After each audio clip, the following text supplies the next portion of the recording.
Hello, ladies and gentlemen. Welcome to this morning's episode of Trending, brought to you in association with Iconic Coffee. Head over to shop.iconic.com and use the code TRENDING and you get 10% off. I'm joined this morning, not by my brother, as I normally am, but by Richard Willett. How are you, my friend? I'm good, thank you. It's nice to be up early on a Monday morning. I'm up anyway, but it's nice to be chatting to your handsome face. I don't know where I was going with that. No, but I liked it. I appreciated it. Thank you. Okay, so we're going from nice compliments to horrendous stuff, unfortunately. First story is, I've seen this video. I should say it's shocking, but actually after this amount of time of what's been going on in Gaza and, you know, even the Middle East, if you go all the way back into the Iraq wars, it's so common now that it shouldn't really be shocking. It's disturbing, isn't it? So we covered last week I think it was 15 aid workers were found buried in a mass grave. I didn't know that their ambulances were buried with them. I mean, that's some going, isn't it? The actual ambulance was buried as well. So the video emerges of aid workers being fired on in Gaza, contradicting Israelis' account of deadly attack. Of course it would, because they'd be lying. So there were 15 bodies of aid workers found in a mass grave after the incident. But the video clip that we've gotten up, you can clearly see they were digging out the ambulances as well. I think there was 5 of them. So they buried the ambulances. Footage has emerged at the moment 15 aid workers were killed in Gaza last month, showing their ambulances and fire insignia were clearly visible when Israeli troops opened fire on them. You watch the video, it's clear what they are. It's clearly they've been sent there to help. And one of the young lads, I think he's reciting a prayer as he goes. He's still got his phone cam on, his body cam on. And they mass murder them. يا رب يكونوا بخير يا رب يكونوا بخير. هي مرمين بسرعة هذا الشيء.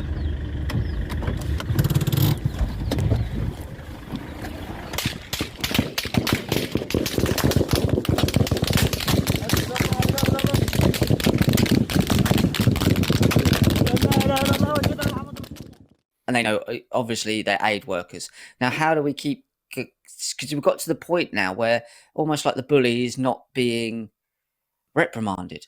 So they're just carrying on. And not only are they not being reprimanded, they've been allowed into the teacher's room, into the White House today. It's got to the point now where there's no turning back for the people of Israel. I know it's done in their name and it's not their fault. They're petitioning and protesting about this all the time. But there was a mass grave of these people, but they buried the ambulances. Have a look at this quick clip here, and it's almost like you're watching some horrific movie, but it's real. Were hit. These ambulances have been buried on the sand. There's a UN vehicle here, buried on the sand. Bulldozer, Israeli forces bulldozer has been.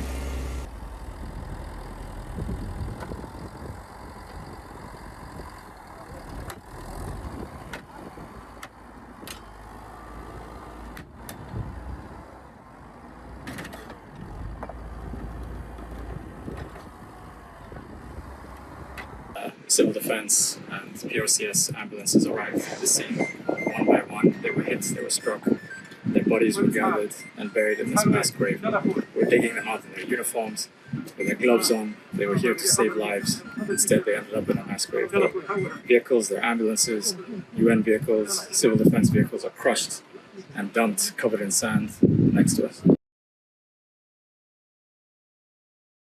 So, Gaz, it's like horrific. They're burying the ambulances. I mean, that's not done in 5 minutes. So there's a cover-up of the cover-up going on here. Yeah. I mean, what's going on?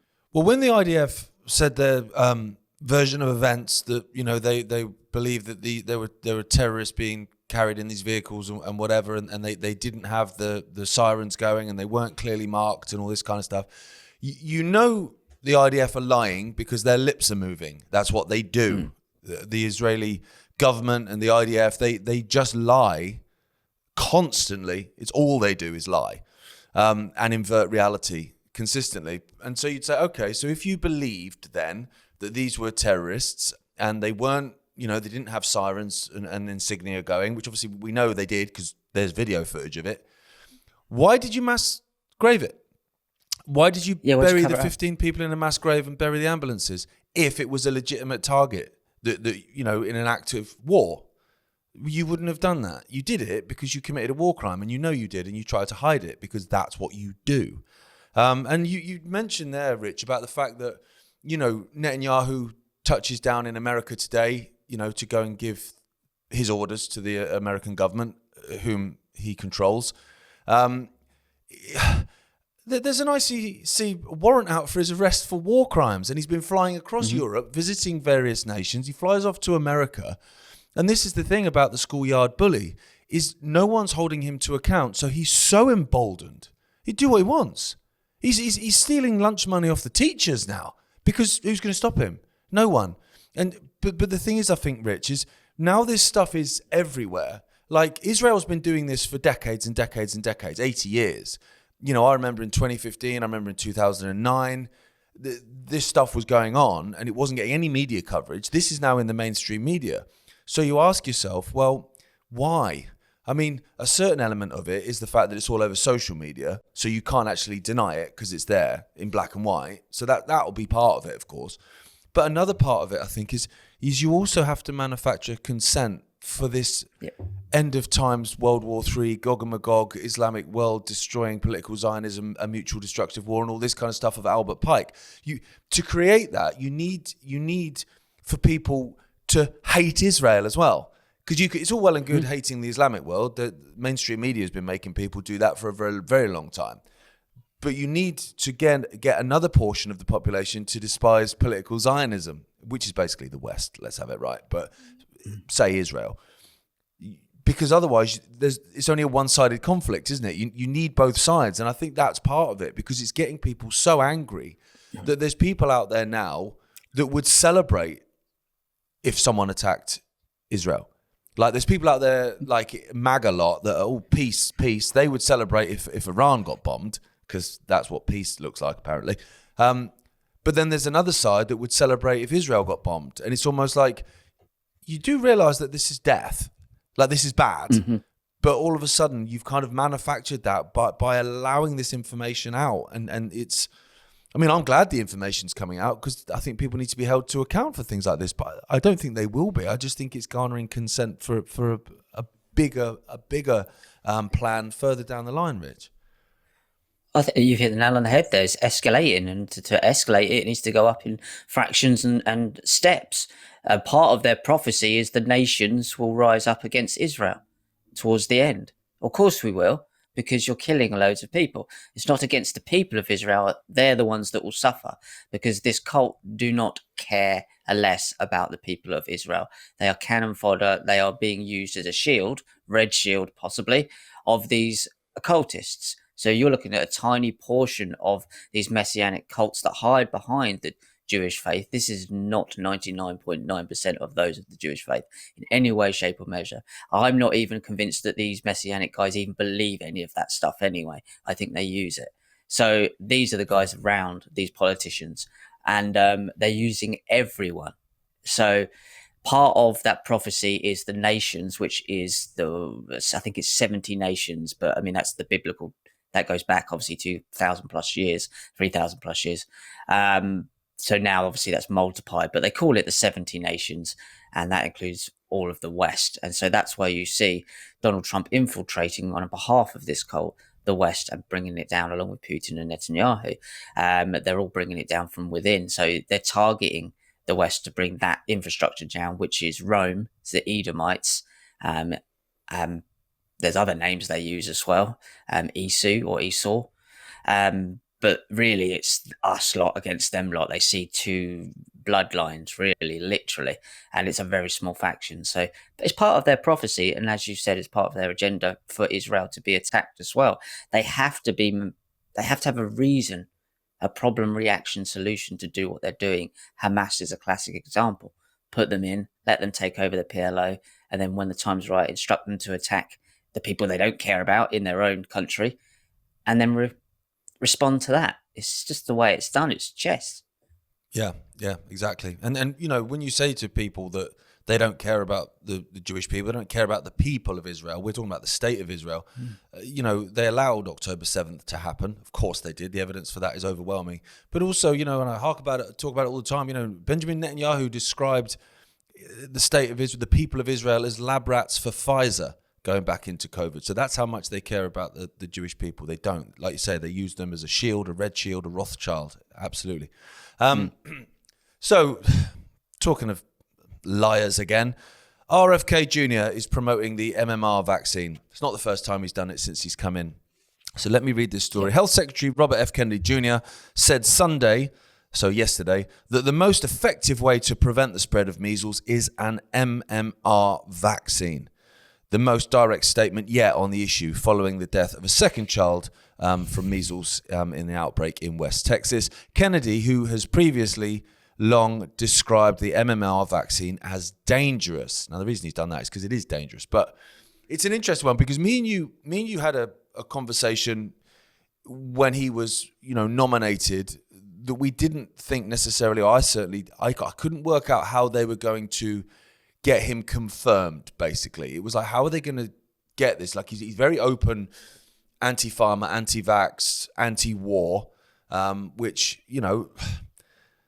getting a gig in government, if you're anti those three things, is a pretty tough crack. So we thought, how are they going to do it? Are they going to, is Trump basically going to nominate him so it looks like Trump's a good guy, but then he doesn't get confirmed, so then Trump can go, well, look, my hands are tied, but I tried. But then he did get confirmed, and it was like, that's why. Because very quickly, he started promoting the MMR vaccine. Like I say, this is the second time he's done it, and they're saying in the media, this is the most direct statement, which is quite a flip-flop. But then I think, well, actually, he kind of flip-flopped pretty much immediately. He described, for instance, Palestinians as being the most pampered people on earth. The Palestinians have been bombed to hell and obliterated, tens of thousands of children blown to pieces, pampered. So that was, and obviously there's all the photos of him with the Shabbat guys and knocking about with the dildo Rabbi Shmuley, and all that kind of stuff. So he's obviously in the club. Another thing he did, I don't know if you remember this, Rich, but he tweeted, bear in mind he's head of health, MAHA, Make America Healthy Again, was it ever? He tweeted that anti-Semitism and the rise of anti-Semitism. So, okay, there is some people out there that despise Jewish people. That there'll be people that despise every demographic, unfortunately, but there will be. But generally, anti-Semitism is used as a way of shutting people up for calling out Israel. It is that's its most common use, the term anti-Semitism or anti-Semite. But he said the rise in anti-Semitism was a national health crisis. And I read it and I squinted my eyes a bit. I better do both eyes so it's not an Illuminati thing. So I squinted my eyes a bit and I went, let me read that again. It's a national health crisis. What? So, you could see that from that point that he was obviously flipping, and that's why he got confirmed. The MAGA lot will make excuses for this promotion of the MMR vaccine, of course. 5D chess, trust the plan, whatever other spiel they've learnt off an internet forum. I don't know. I don't get how they can, but they will, Rich. Yeah, spiel is the right word as well. Spiel means basically lie. Spielberg means big lie, by the way. So have a look. I don't think that's his real name.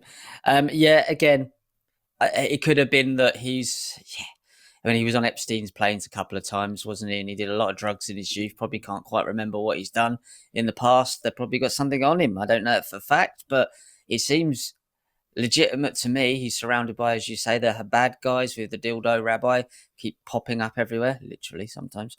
And it's the same old story, isn't it? It's the same old story. And what's the common denominator? These messianic lunatics that hide behind the people of Israel and use them, as you said earlier, as a red shield, a Rothschild. Again, it's a disappointment, but he showed signs of this for a very, very long time. As you say, the MAGA lot are going to come out and go, oh, he's playing 5D chess and all this lot.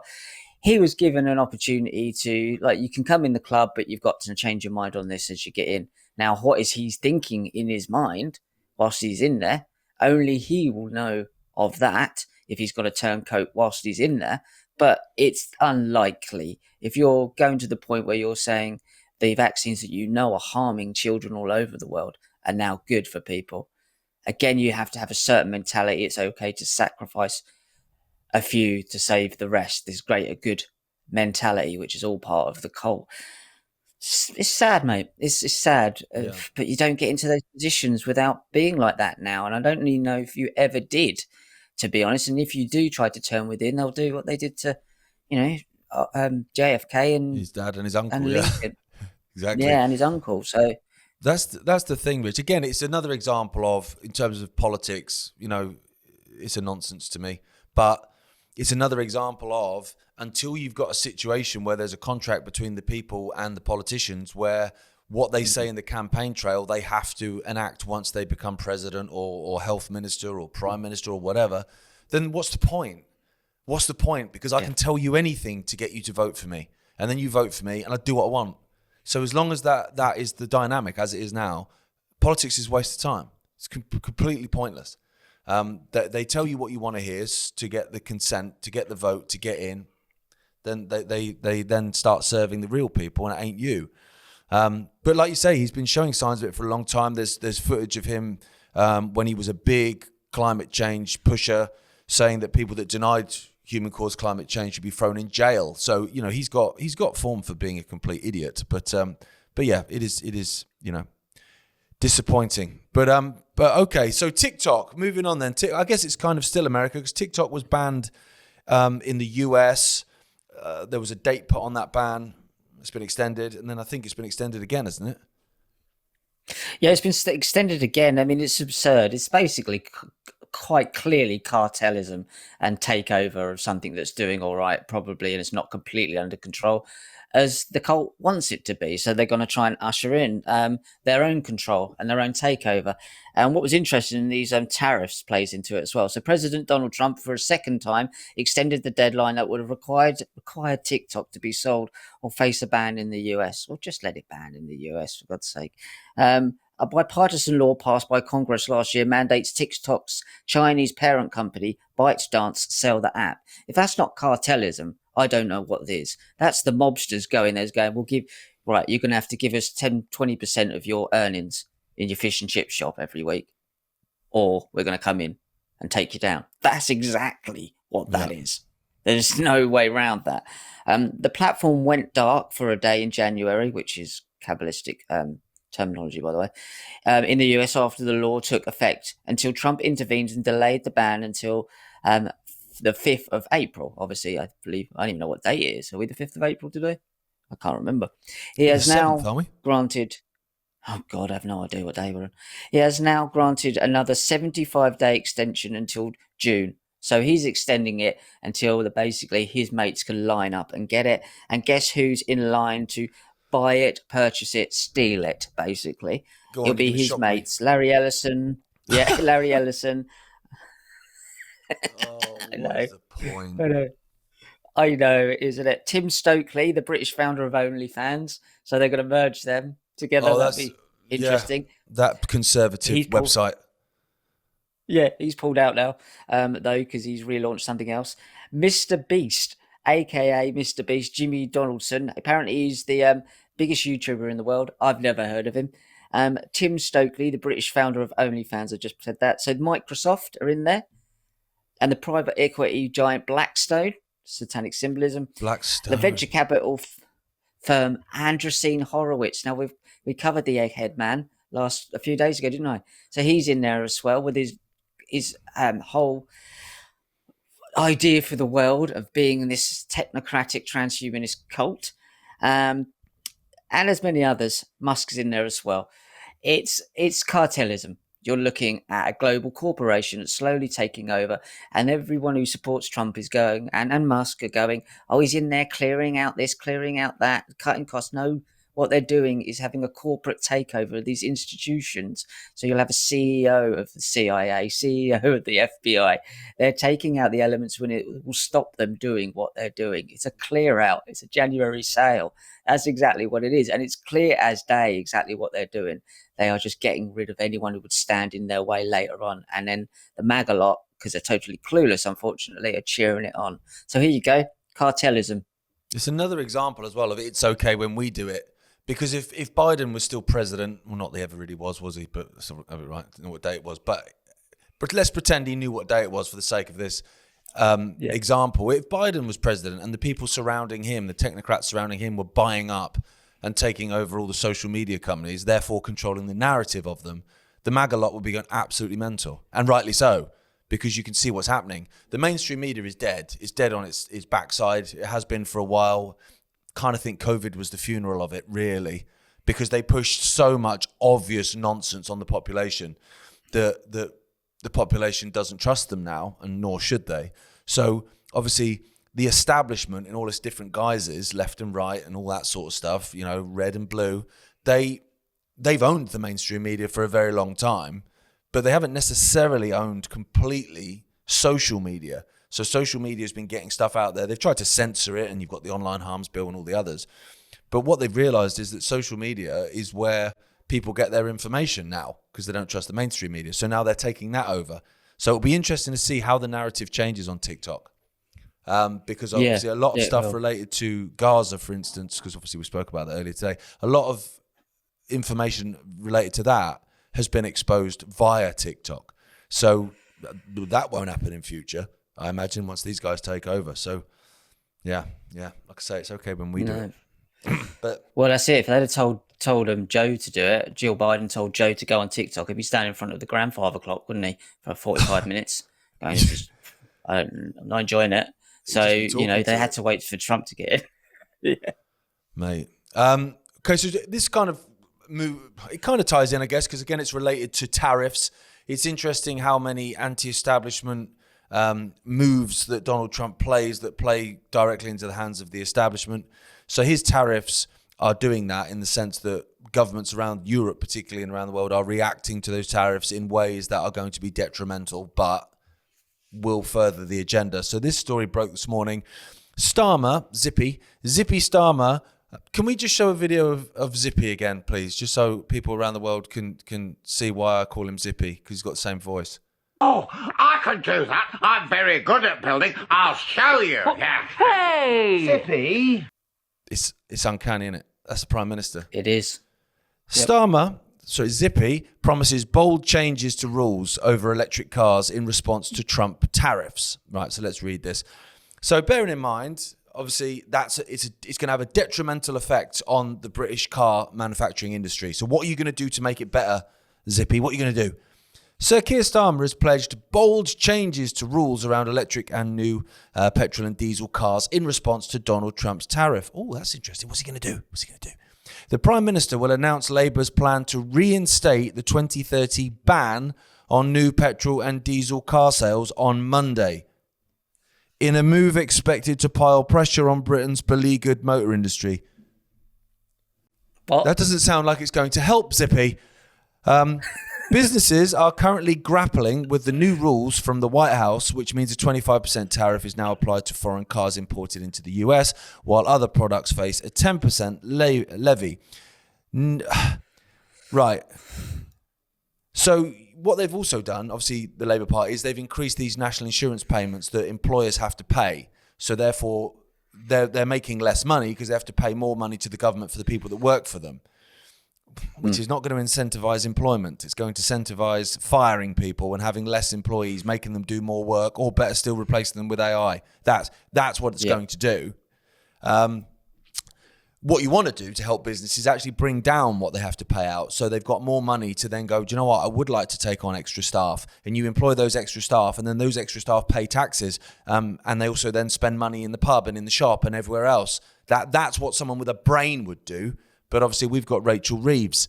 Net zero, mate, is going to send the country and the West back to the Stone Age. And that's the point, obviously. Yeah. That's what it's designed to do. Now, you couple, obviously, this attack on the manufacturing of cars. You add that to the attack on the energy infrastructure of the country through net zero, through farming and food production with the excuse of net zero. You add ULEZ and all these ultra low emission zones, which aren't just London now, ladies and gentlemen. They're in all major cities in the United Kingdom, but they're also in large towns as well. So they're taxing the hell out of people using net zero as an excuse. And I've got to say, Rich, it's destroying everything. And it's nonsense, because we've spoke about it before. Obviously, that how much carbon is released when they drop bombs on places. How much carbon is released by those container ships bringing wood over from the forest they chop down in Canada to burn in our eco-friendly power station in England. All that sort of stuff. But what's clever is they're basically destroying everything. They're emptying our pockets. They're pulling down our standard of living, but they're telling us that they have to do it, because if they don't, then the world's going to end. And so we have to go along with it. And unfortunately, people are. Well, we've been tracking this from the Club of Rome way back. This is a death cult. And this is it's your fault death cult. This is the same mentality as the original sin. You are sinful. You are a blight on the earth. You're a problem here for the earth. And they're not. Obviously, they're flying around in jets. But we are. Again, it's the same old nonsense. And when are people going to wake up to the fact that this whole climate change thing is an absolute scam?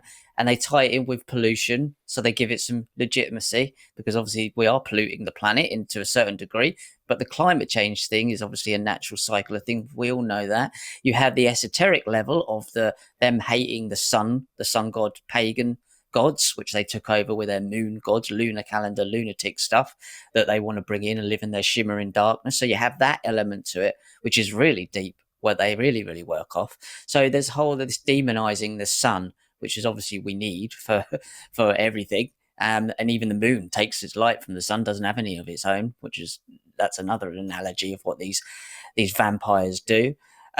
It's quite clear what's going on here, but I mean, obviously, if you bought something and someone told you, okay, are you going to buy this product later on, but in the clause, we're going to tell you how much you can use it, when you can use it, and where you can go with it, would you still buy it?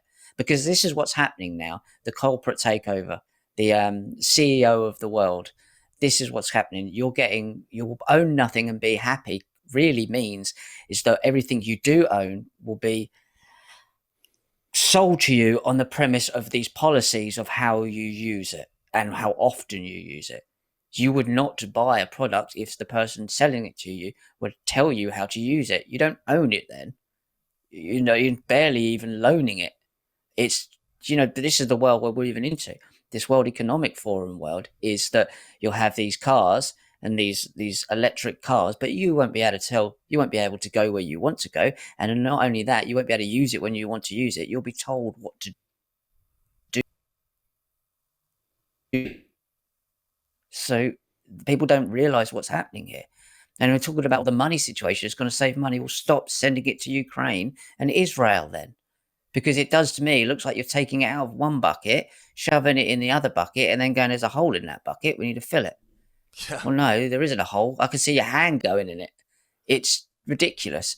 So, and what unfortunately the Trump followers don't understand is that this is designed to isolate America, pull it down from within, and their biggest allies were the UK. Well, now they've separated those two. So divided we fall. Which pushes us closer to Europe, which is not a good thing either in terms of the European Union. It's absolutely. It's a good point you make there, actually, the demonization of the sun and the demonization of carbon dioxide, the two things that sustain life. Without carbon, people go, we don't need carbon dioxide, we breathe oxygen. How do you think that's created? But we can chop down trees. Some people. Do you know what I mean? We chop down all the trees, get rid of all the carbon dioxide, and we'll be fine. I don't think we will, mate. And I think that's the point. That's the point. Trying to destroy us. But it's a death cult, mate. What do we expect? Yeah. Exactly. Yeah, if a serial killer comes around for dinner, do you know what I mean? It's not going to be great conversation. No, and it's you on the plate. Yeah, mate. But as we end every single episode, doesn't have to be that like that. It doesn't have to be that way. We don't have to take it. We don't have to put up with it. We can say no, and we can stand united against these absolute nut jobs. And we can drink coffee. There's 8. We could drink coffee. There's 9 billion of us. There's a few thousand of these nut jobs. So I'm not worried about them getting what they want. My main, because it's lunacy and it's ridiculous. Of course, it's not going to happen. Although they like to convince you the game's already over. I'm more worried about how many people they're going to harm in the long run. And they're obviously doing that on a daily basis. This is what we need to stop. Absolutely. Cheers, Rich. Rich, is me and you back tomorrow. Thanks for tuning in, everyone. As always, head over to shop.iconic.com. Use the code TRENDING. You get 10% off our range of coffees. And we've got loads of other stuff on that shop as well. And everything that comes into that is obviously reinvested back into Iconic to try and get more information out there. We'll see you tomorrow. Like I say, thanks for watching. Take care of yourself, Rich. It was beautiful to see you on a Monday morning. It's brightened my week. I'm ready now. I'm set up to take on the world, mate. Good. That's what I'm here for. Take it easy, mate. Take care. See ya.